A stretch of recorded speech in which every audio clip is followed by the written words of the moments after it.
Well, some fun examples. Well, let me just explain a little bit what did happen in Siemens the recent 20 years. I'm with Siemens right now 20 years, and I can give you a parallel between Rio and Rio plus 20 and Siemens plus 20. So Rio and Rio plus 20, this was a kind of, well, not so really much is ongoing there. We are still somehow stuck in the process, also in the COP conferences. But if I'm looking backwards, when I did start my career at Siemens, we were still heavily involved in nuclear power. We've been famous for building huge steam power plants, so coal-fired steam power plants. We've been in telecommunication. And if you're looking now at Siemens, what did happen? There is no more nuclear power at Siemens. Steam power plants is a kind of model that's quite old, but we are the world's leader in offshore wind. We have one of the most efficient gas turbines of the world with an efficiency more than 60%, 61%. I think this is outstanding.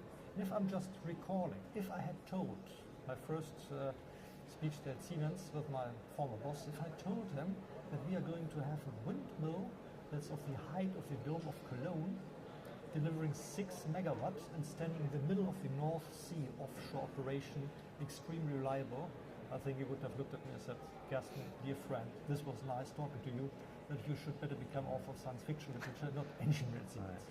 But this is right now its reality. And I think this is fantastic to see, not only for an engineer like I am, but to see which opportunities we do have and how the technology really did develop. It was leapfrogging. Things that were years ago just pure science fiction. Nobody did believe in it, and right now it's reality. And by the way, if you're looking at these fantastic achievements, one, for example, the gas turbine is the weight of a jumbo jet of a 747. So it's really huge technology, and it's helping us. So it's high tech, helping the environment, and well, this is one of the reasons why we are being called the green leader. I mean, the fact that you started working 20 years ago, the same time as Rio, the first Rio summit. Yeah.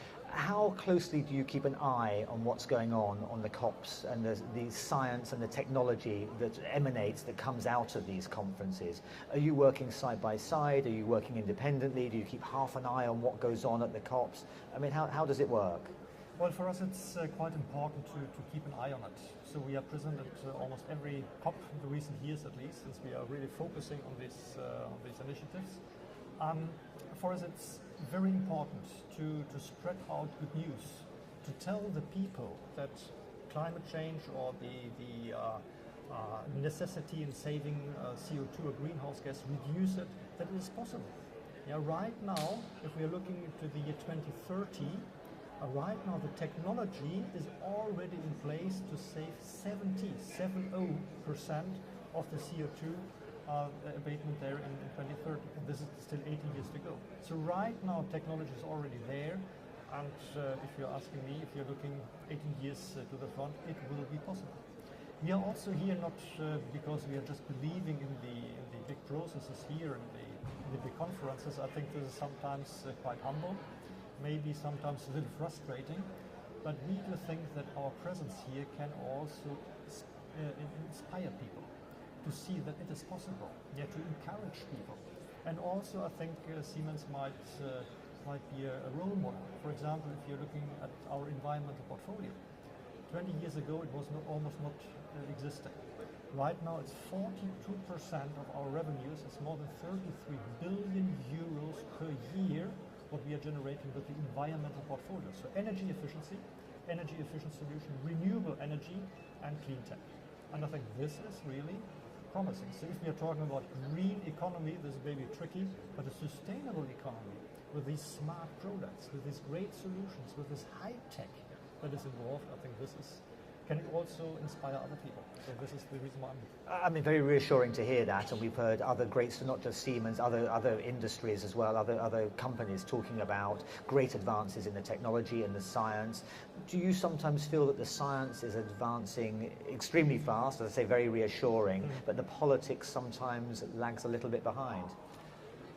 Well, on the other side, I do understand the political processes are indeed complicated.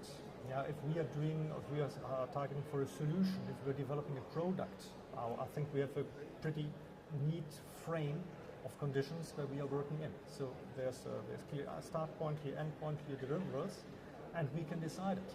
And this is the advantage of business. We just can do it. We have all the possibilities to develop something, and in politics I think it's much more complicated. You have to talk with 200 plus countries.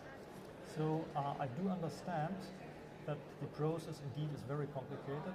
It's difficult sometimes, but on the other side I think what I would like to see here, what I could envision, is that there are a couple of countries just jumping out of the big grey mess, jumping up and say, hey, I'm doing something additional. I'm doing something extra. I go the extra mile right now. I also would like to be a role model for other countries by setting greenhouse gas targets, by encouraging energy efficiency to force or to encourage also the local industry, the households, transportations to save energy. And this is not bad at all. And again, our example clearly shows that energy efficiency indeed is a business case. It's nothing green. It has nothing to do with climate change in first line. It's a clear business case. You save money. If we don't have a couple of countries jumping up to be role models in the near future, what would Siemens like out of COP18 to make your life easier in a way, to allow you to develop and to sell your green technology in a more equitable and in a better environment? I think first of all, I'm convinced that there will be some governments really taking these positions, as it's already happening. South Korea and Denmark and also Germany. I think this is pretty bold what they are doing. UK, I think this is encouraging. So I'm not really worried about this. So it is happening, and I think the facts are clear to everybody.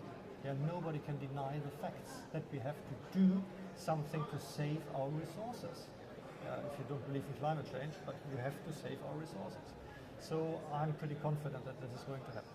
What I would like to have